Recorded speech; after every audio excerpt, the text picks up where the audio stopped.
clubs that are focused on 60-plus-year-old white men, that's niche, not me. So like, I just think that, we've got to just like look at the numbers, take a step back and realize that a lot of those arguments are made to continue to discourage folks to get in the game, and they're not based in any sort of reality. If you believe we can change the narrative, if you believe we can change our communities, if you believe we can change the outcomes, then we can change the world. I'm Rob Richardson. Welcome to Disruption Now. Welcome to Disruption Now. I'm your host and moderator, Rob Richardson. With me is Ryan Wilson, who was the co-founder of The Gathering Spot. It's a space where African Americans can get together, talk shop, talk entrepreneurship, grow, and network. Ryan, good to have you on the show. Good to be here. I appreciate the invitation.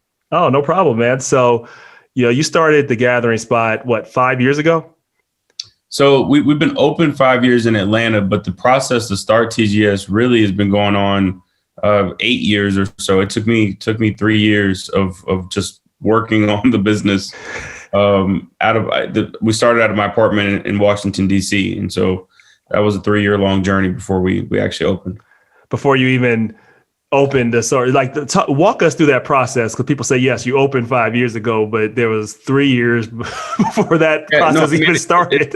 It's funny. I mean, folks talk about, businesses coming about overnight, and it's like at night, but not overnight for sure. Our journey started in the summer of 2013. So I was doing a lot of community organizing work in DC. To make a long story short, after George Zimmerman was acquitted of Trayvon Martin's murder, I got an email from some friends that said, hey, what are we going to do? And I responded back to them with the idea of starting TGS. For me, yes, physical space was important, but we're really in the community business more than anything else. Right. And what I responded back to them with was an idea about community and how I thought that we could utilize that moment to come together. Sent that email to one of my college roommates, who is now my business partner, TK. And we started working in my apartment every night on trying to figure out how to bring the business together while I finished up my law degree and he finished. You were in law school doing this. Yeah, I mean, it's funny. I'm also a lawyer, too. What year were you doing this in law school, man?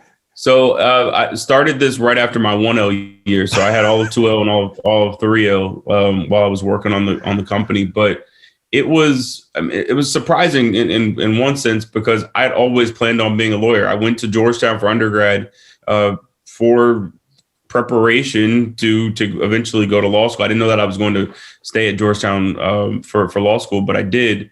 And the idea that TGS kind of came in the middle of that process is still a little bit surprising to me. Well, you and I are both recovering lawyers. It's funny. I didn't even realize you and I had so much in common. I started the first college chapter of the NAACP at the University of Cincinnati. A lot of my spark came from my parents, but there was a really critical time too, because the city of Cincinnati had racial uprisings too. And if you remember, if you go back to when was that, 2001. I was the president of the NAACP at that time. We were leading a lot of movements and protests because Absolutely. They shot an unarmed police shot an unarmed African, Timothy Thomas. That was his name. Say his name. That was his name. He was shot and killed for simply being black and pulling up his pants, and he got shot and killed. He was wanted for traffic tickets. Yeah. Right. I mean, so you and I just say all that. You and I recovering lawyers. I'm curious since you were a lawyer. My question to you is, what advice would you give your younger self, thinking of yourself as a lawyer? I became a lawyer because I wanted to help understand policy to change the law, because I was also a community organizer. But speaking to your younger self at that time, as you're starting the business, George Zimmerman was just acquitted for the murder of Trayvon Martin. What advice would you give your younger self looking back now? And what advice would you ignore? The advice that I would give myself is that, look, it's never too young to start. I had to get over that hurdle mentally. And I think, in entrepreneurship, that a lot of times is the first major thing that you have to tackle, which is really just getting past yourself and self-doubt about what's doable.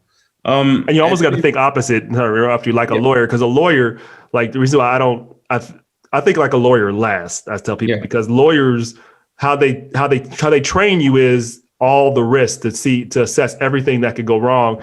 If you're an entrepreneur, you never get off the damn ground. You'll be thinking of everything go wrong. I mean, law is about trying to reason to the best outcome, but it has a conservative, to me at least, perspective on how you get there.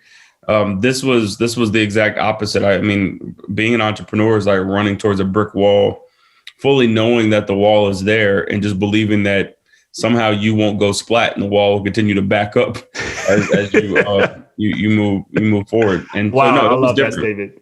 It's like you're going towards a brick wall and you're hoping that you just don't, destroy yourself. Like, so did you ever feel like you ran up against the brick wall during this process? Yeah, I've been, I was going to say inches, whatever shorter than that. I mean, we faced a lot of challenges. I mean, you asked me the question, what would I ignore? I would ignore the people early on. Again, I'm fortunate that, we did this. I would ignore the folks that said no. I mean, there were 97 people that said no before the first person said yes to invest. And what was also happening during that time was that the amount of money that we needed to raise was changing. At first, we thought it was $1 million. Then we thought it was $2 million. Ended up being over $3 million that we needed in our first round. And I mean, we were inches away from that brick wall. I mean, truly for years, right? Where it was, I remember one time someone asked me, what's your burn rate?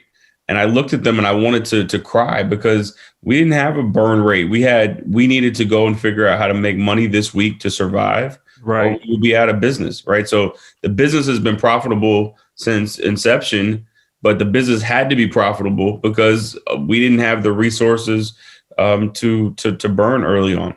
Interesting. So you're at that brick wall. You feel like that moment. You're at that. Let's go to number 90 when you're feeling at that time, right? Because I like to take people through this process, and I feel like I go through this process a lot too. So like I feel like I've been at your stage. I'm at your stage again.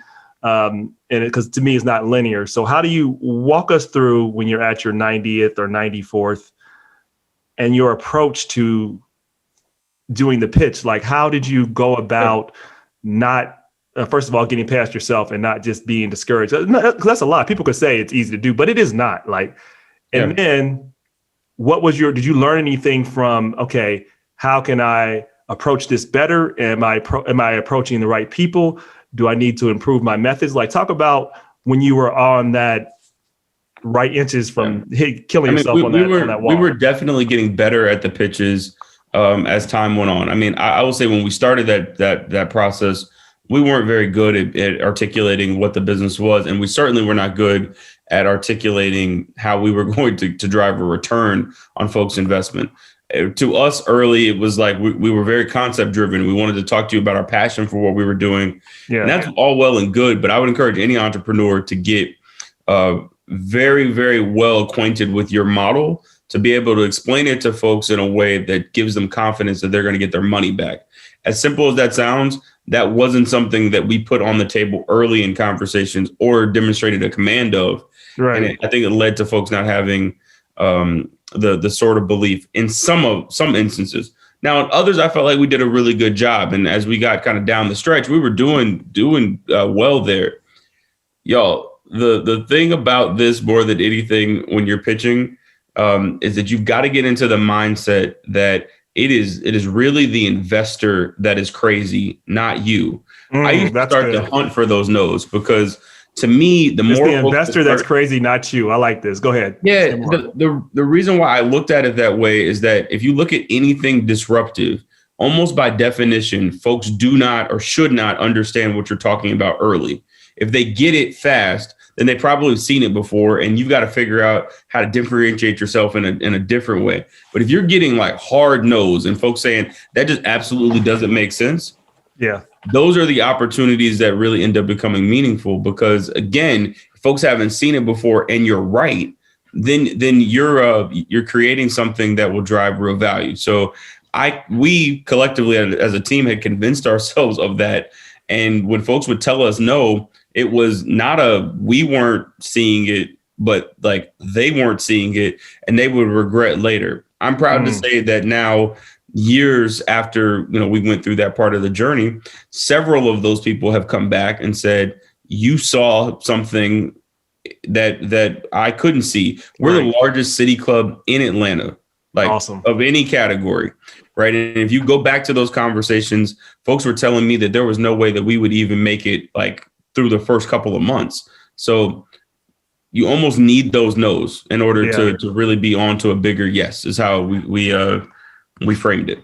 And your membership centers on Black folks, right? It's not, I'm sure. So, yes, because I've heard this too, because as we walk through, my platform is going to feature Black and brown artists and creators. And I've got some pushback like, well, is there enough dollars there to support that? I'm sure you heard that too, right? So walk me through when you had those conversations, like, will Black people invest in other Black people? Will people of color invest in other people of color? Walk me through those conversations with people, because you're also helping me, give me my motivation for the day. I like to hear what you say. This notion that you can't have a business that's supported on Black and brown folks is beyond ridiculous, and we have to start to call it that. If you look at the numbers, right? Forget my feelings about this, but just really look at the numbers and understand. Where I live in Atlanta, I would argue that our greatest export is our culture more than anything else. So if you believe that I'm right in that, we export more of our culture than anything. We're the culture capital of the U.S. If that's true, right, that's driven by Black culture, which is you could kind of view through the prism of hip hop. If hip hop, if you look by the numbers, is the number one genre of music in the world, almost by definition, again, engaging Black people or Black culture is not niche at all. It's engaged. Like when I was growing up, there were pop stars. Like I grew up and there were legit, like people who were seen as mainly white pop musicians. Sure. We don't have that anymore. The biggest artists in the world are people like Drake and Lil Baby and the Migos and Cardi B, right? And so what do they engage in? Black culture. So this idea that we are somehow playing to a small audience when the biggest companies in the world are consistently trying to capture that same audience is just absolutely ridiculous. And we have to stop talking about it that way. And the key is Ryan, the key is we're not capturing the equity that we bring in. Like equity flows through us, not to us. And that's what I appreciate about the Gathering Spot. It's flipping the model back to where it should be. Like we need to invest in us and understand the value that we are generating and creating. We absolutely do, but we have to also, while we're doing that, understand that like Coca-Cola and Nike and any company that you can imagine right now, they are trying to get to the audience that other folks are trying to tell you is small. That makes like so if you're engaging in something where the context is Black, what I say to TGS is, look, everybody is welcome to come into the Gathering Spot. But we have a perspective. The club has been curated by us for a specific community. If you're okay with that, which I imagine many folks are, again, hip hop is the biggest form of music in the world. Yeah, but I'm not engaging in a small endeavor. I'm engaging in frankly the largest opportunity that exists out there. Amen. I think that clubs that are focused on 60-plus-year-old white men, that's niche, not me. So like, I just think that, we've got to just like look at the numbers, take a step back and realize that a lot of those arguments are made to continue to discourage folks to get in the game, and they're not based in any sort of reality. Yeah, I completely agree. So talk to me about how you hone the model, because you have the passion, right? And you hone the model for the operations part of it. Like, this is how we're going to make money. Like, what were the just basic tenets for how you were going about it and how you go about it now in terms of creating a passion that is centered on great things, but also making sure you have a revenue model that you can make money and that your investors could get a return on? Like, what were the couple of tenets that really made the difference and really move Gathering Spot from your passion and concept to a functioning, thriving, sustainable business? Yeah, I mean, so to the model piece, it takes a tremendous amount of time to understand and sometimes iterations on models in order to get to the best one. For us, we did a lot of study of businesses that were adjacent to what we were doing. So what we saw in those businesses were that Membership dues and fees were an important part of the model. We saw that in many instances they had a restaurant and bar, and that was a part of the model. And then what we added was event space. And so those are the core components of what we do. We host a lot of experiences. We operate a full restaurant and bar, but the primary way that folks engage is through our membership model, and that ultimately is how the business has been sustainable our entire time. Awesome. So let's talk about now what you just described makes total sense to me, specifically pre-pandemic, pre-COVID-19. The world changed a lot with COVID-19, and also we had the disruption for some, but reality for Black people in terms of the uprisings that happened after the death of George Floyd, Ahmaud Arbery, Breonna Taylor. We can be on the rest of the show naming people. So talk to me about how, if you have an event space that seems like it was definitely heavily dependent on having people present, and then you had this pandemic where you couldn't have people present, how did you pivot? Yeah, so funny enough, we didn't pivot, and it's important for me to say a couple of things about this. First, and this is specific to our context, but the gathering spot, if you look at it through the prism of space, then yes, we have event space. We have a restaurant and bar space, and that is a part of the offering. We look at the space though as more of a tool to do what my job is mostly about each day, which is connecting people and building community. So when you look at what happened last year, our setting had to shift. Like a lot of businesses, we couldn't do things in person. We had to go online. But the community aspect of TGS, which is, again, something that we had established pre-COVID in a way that was really a real thing, sure, that didn't change. Our retention rate last year was 99%. So awesome. Said differently, less than 1% last year of the membership left, given what was going on. That speaks to, and I'm extremely grateful to an internal team, but then also a membership community that understands that at the end of the day, our associations with one another and what will get us through this storm is staying together. And so that's what we were able to do last year. We hosted far less events. I mean, in 2019, we hosted 2,400 functions. So I can't say that it wasn't meaningful that we weren't able to gather in person, but it was not devastating in the way that it could have been had we focused the business on access to space and not prioritize the people aspects of what we do. And given that again was kind of a longstanding practice, right? COVID didn't force us to shift our mission, but mainly just our setting. I mean, you really said it well, that you realize the business that you're in. You're not in the business of event hosting or just having space or running a restaurant. You're in the business of community and people. And as long as you kept that perspective, so we didn't really pivot. We just made sure we were still reaching the people in the way that they needed to be reached. And that says a lot for why you were able to sustain. I mean, I think for a lot of entrepreneurs, staying wedded to the why you got started, what is the mission of the organization, right?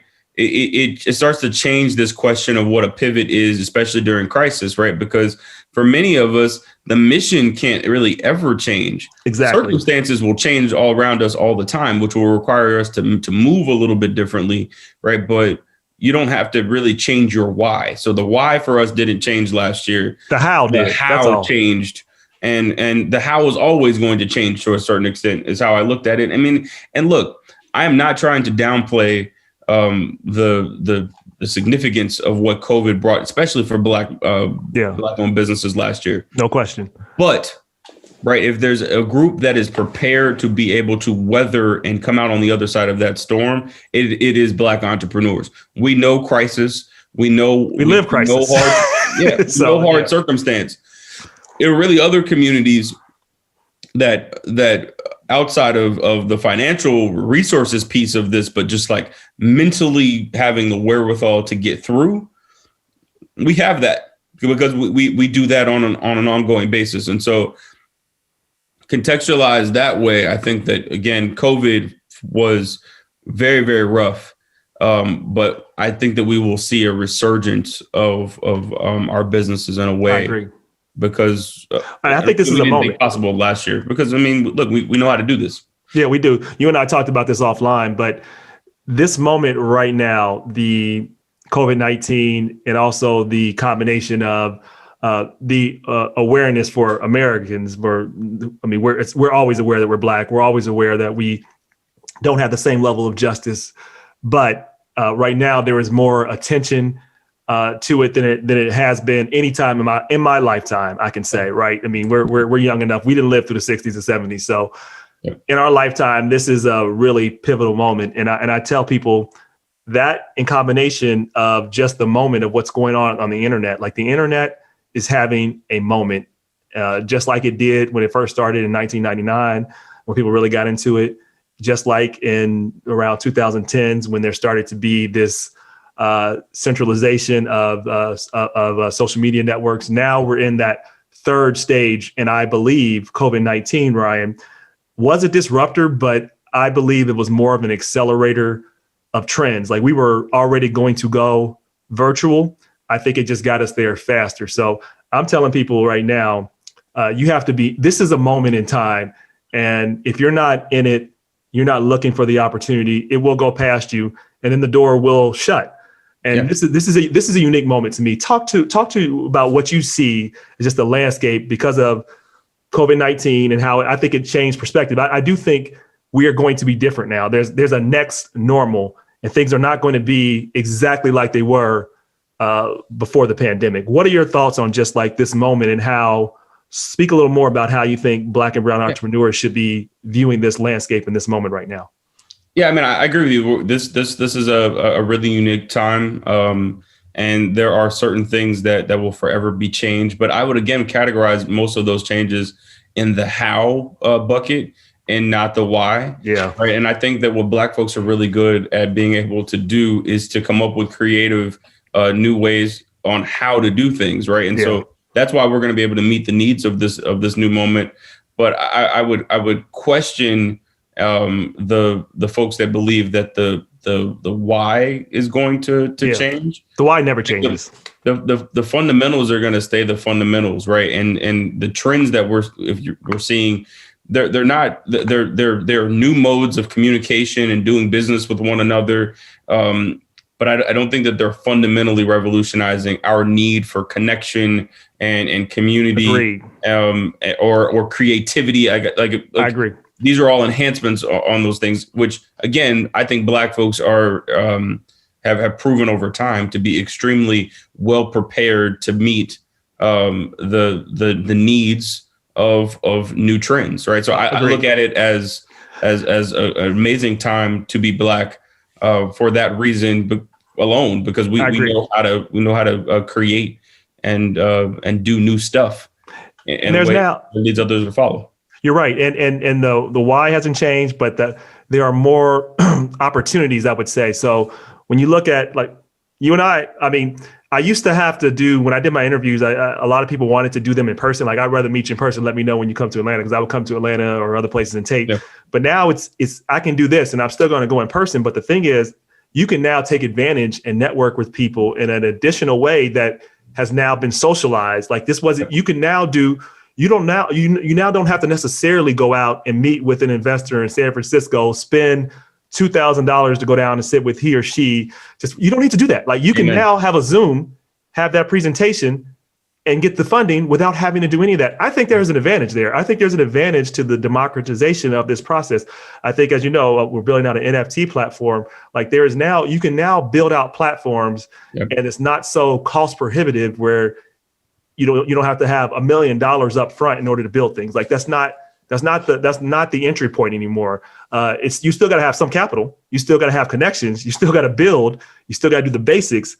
Yep. But there's more opportunity now. At least that's how I see it. I don't disagree. I think that it's again, the fundamentals are going to stay the fundamentals, but I do think that this moment provides new opportunities and certainly is going to reduce the price point for access to entry, which will have even more creative people be able to get their ideas across the finish line, which is cool. So I want to talk a little bit. You started off in Atlanta. Atlanta was your central point. Is there Atlanta as your central point as an ecosystem? Why Atlanta? What's going on in Atlanta that is so unique and special? It seems to be now from the center of the political universe too, right? Of the country at this point, more than people actually even realize. But talk to me about your love for Atlanta as an ecosystem and where you see Atlanta in terms of the I would say global perspective that's happening across the world. I mean, with respect to everywhere else, Atlanta is the most important city in the country right now, and there's a couple of reasons for that. But if you look at what's happening here, there are very few places where you have colleges and universities at a level that are significant, sitting next to a very legit startup ecosystem and a lot of amazing companies being started and grown here, sitting next to what we have the third highest concentration of Fortune 500 headquarters in the city, sitting next to a creative community that can take those ideas and bring them all over the world. That is extremely a dangerous combination of variables when you add the importance now of politics nationally and on how Atlanta can play a role in our political environment. All of that makes what's happening down here extremely important to really everywhere else. So I don't think that there's any other city where two 24-year-olds can come with an idea and have the city embrace us in a way where in TGS in Atlanta, our youngest member is 21, our oldest is 89, and Ambassador Andrew Young. The idea that there is a place that again, the newest entrepreneurs in the city, the most seasoned executives and legacy, almost institution figures like Ambassador Young all call home is what Atlanta to me can only provide. So awesome. Yeah, I'm really bullish on all things Atlanta at the moment. I think that this is a very special time for the city, and folks should be connected to this city. I'm not saying you have to live here, but it is important to be connected to some of the activity that's coming out of Atlanta, given the moment that it's happening. I completely agree. What do you see as, I want to ask you one more question about the gathering spot, then a few kind of like legacy questions before we wrap up. What do you see as what is the future of the gathering spot you're seeing 5 to 10 years from now? What do you envision the gathering spot? Where do you envision it being at in its impact and its scope and its scale? We're going to continue to build clubs throughout the country. So Atlanta was the first club. DC was the second. Los Angeles is on its way. We're under construction. And we'll make some announcements here soon about other cities. And I saw you have a connected cities things going on too. So you have the opportunity to join the community. We haven't built clubs in these cities yet, but in Detroit, Chicago, New York City, Charlotte, and Houston, as cities where we're building communities there with the goal of building physical locations in those cities in the short term. So my job is just that, getting people together and then getting them some space in order to be able to connect with one another. That's awesome. All right, a few legacy questions here. So what's an important truth you have that very few people agree with you on? That people don't agree with me on? That's a tough one. It's meant to be. I feel like I'm pretty agreeable. I don't know if there's this is I don't know if this counts as a ton of people not agreeing with me. But maybe I think that the group that disagrees really, hopefully they change their mind here soon. But I think if not okay, it's fine too. Go ahead. Yeah, I think Black folks are over mentored and under resourced. I think a lot of people agree with me on the under resourced piece, but not the over mentored piece. And I think we've got to start to shift that narrative, understanding that the real crux of the conversation for me is about the under resourced part of it, sure, and not the mentorship piece. I've been in a lot of conversations recently where There's a lot of disagreement about that, and that folks really believe that it is indeed mentorship or this education, particularly talking about in the context of entrepreneurship. Okay. That is the barrier to success, and I disagree with that. I think that it's about Black entrepreneurs and small businesses just not having the resources. How do you think they define mentorship? The people that would disagree with you, like, how do you think what's their beef or your disagreement from your conversations you've had on this? I mean, they like to meet a lot of the challenges that we have with to me what amounts to coloring books, to a very patronizing. Yeah, I actually agree with that. I mean, I think if we're talking real, right? I mean, there are a lot of folks that say like, oh, we have a support program for Black entrepreneurs, or they have these, even the whole, most of the, I'll be real straight with you. I think most of the diversity and inclusion efforts, most of them are bullshit, right? They're just to say, okay, this is what we do. We held a good party. Look, okay, whatever. But then when you look at the results, nothing's really changed. So I agree with you. A lot of them presuppose that the reason why Black folks are not being successful in one way or the other is just that there's a knowledge gap. And I'm not saying that for some folks there isn't a knowledge gap, but I know that there's a lot of folks that have the knowledge necessary and still can't get the resources. So exactly, there's a resource gap. Yeah, I mean, look, the question that we have to ask ourselves is that once you go and acquire all of this knowledge, do you have access then to the resources? And if you do, then where are they?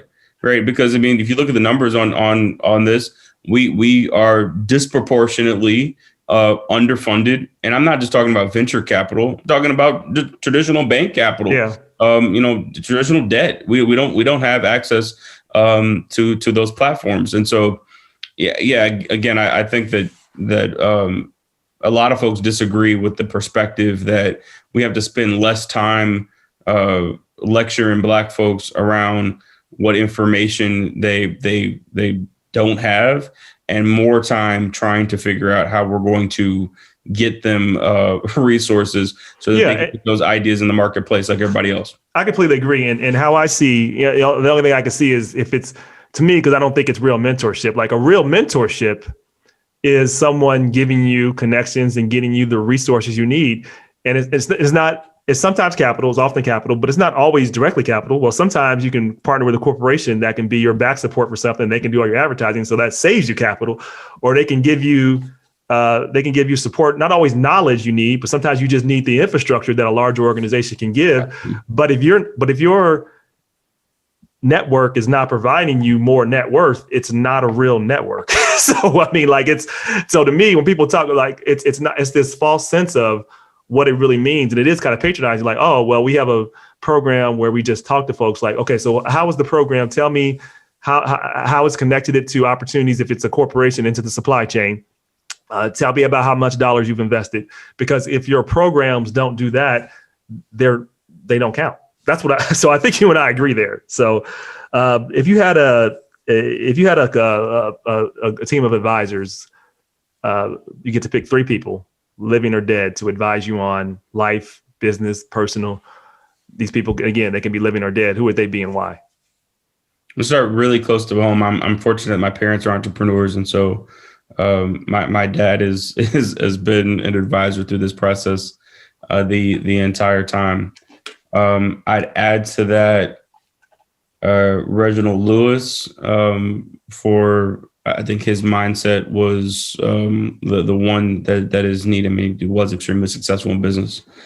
And the third one's tough for me. I would get a different perspective in there outside of business and add someone like a Ta-Nehisi Coates, like a writer, someone that is deeply interested in talking about issues that are important in our community and how we ultimately will overcome. All right, final question. You have a billboard or Google ad that summarizes or says the theme of who you are or you're saying in life. What is that and why? That I'm a community builder. And that's it. Yeah. And you spoke to why that is and who you are at this moment. And we got a lot of things we need to build. So I appreciate what you guys are doing at the Gathering Spot. Look for opportunities where we can hopefully collaborate, because I do love what you guys are doing. And I do think as folks are ecosystem building for Black and brown entrepreneurs, artists, and creators, Atlanta has to be at the center of it, because that's just the center of the universe right now in terms of that. And I think it will be for the foreseeable future. So I appreciate what you're doing. Look forward to the future collaborations, and thank you for coming on the show. Thanks for having me.